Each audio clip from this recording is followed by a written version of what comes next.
Assalamualaikum warahmatullahi wabarakatuh, teman-teman, kembali lagi bersama saya. Nah, pada kesempatan kali ini kita akan membahas tentang jenis-jenis dari adaptive immunity.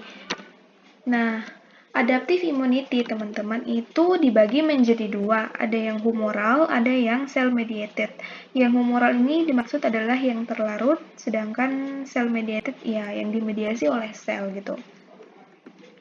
Nah, humoral immunity ini biasanya dimediasi oleh protein yang disebut dengan antibodi. Nah, antibodi yang disekresikan ini dapat masuk ke sirkulasi maupun di mukosa, di mana mereka dapat menetralisir ataupun mengeliminasi mikroba-mikroba ekstraseluler ataupun toksin-toksin dari mikroba tersebut.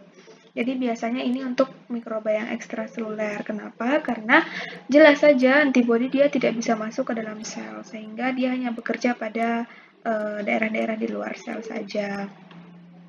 Di sisi lain ada cell-mediated immunity, di mana cell-mediated immunity inilah yang berperan pada mikroba-mikroba intraseluler, mikroba-mikroba yang bertahan di dalam sel.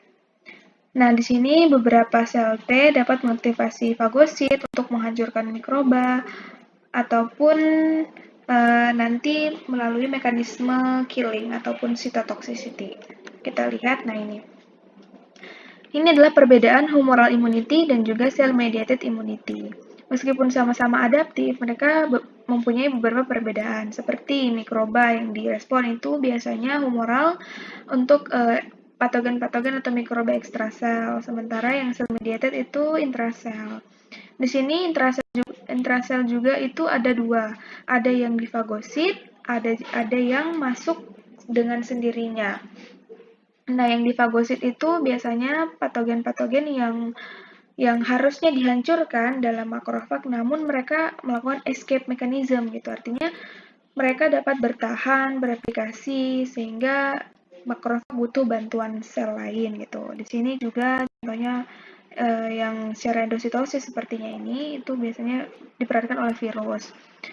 Adapun sel limfosit yang merespon kalau humoral itu limfosit B, sel mediated itu limfosit T helper dan juga sel T sitotoksik. Kalau limfosit T helper itu biasanya untuk patogen-patogen yang difagosit, sementara sel T sitotoksik itu untuk virus-virus intrasel yang menginvasi dari sel sehat. Ini sebenarnya bisa untuk semua sel-sel epitel, intinya semua sel berinti bisa dikenali oleh sel sitotoksik ini, ataupun sel-sel abnormal, sel tumor, dan lain sebagainya. Adapun mekanisme efektornya di sini dengan mensekresikan antibodi tentunya. Kalau di sel mediated itu, nah ini, sel T helper ini namanya juga helper, dia membantu mengaktifasi makrofag dengan mensekresikan beberapa sitokin. Dalam hal ini saya contohkan interferon. Di sini sel sitotoksik bisa membunuh sel-sel abnormal ataupun sel-sel yang terinfeksi, sel yang tumor maupun sel kanker dengan dua mekanisme biasanya. Entah itu mensekresikan perforin atau granzyme ataupun memediasi apoptosis menggunakan Fas dan Fas ligan. Jadi semuanya fungsinya untuk mengeliminasi patogen-patogen tersebut. Nah, di samping itu ada dua jenis tipe adaptif lagi. Nah, ada yang aktif, ada yang pasif. Maksudnya apa? Di sini yang aktif adalah secara aktif tubuh menginduksi respon imun. Artinya di sini imunitas itu terbentuk ketika terjadi infeksi ataupun vaksinasi. Artinya tubuh yang membentuk imunitas itu, tubuh yang bekerja.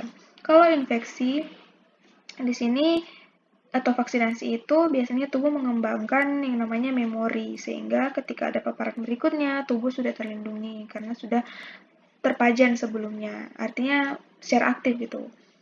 Nah, di sisi lain ada pasif. Di sini tubuh tidak secara aktif mengembangkan, melainkan didapat dari luar. Kita lihat di sini active immunity ada dua, natural dan artificial. Naturalnya tentunya melalui infeksi mikroba yang beneran gitu, terinfeksi secara aktif.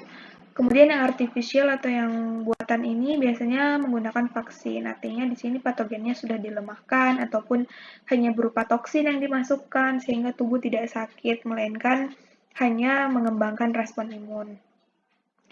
Yang sementara pasif di sini sama ada natural dan artifisial. Naturalnya biasanya kita dapat dari ibu melalui plasenta atau mungkin melalui air susu ibu.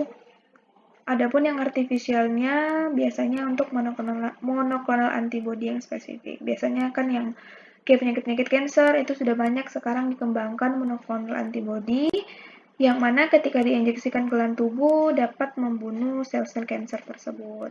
Itulah kemajuan teknologi. Sekian dan terima kasih dulu. Jangan lupa di like, di komen, dan di share. Wassalamualaikum warahmatullahi wabarakatuh.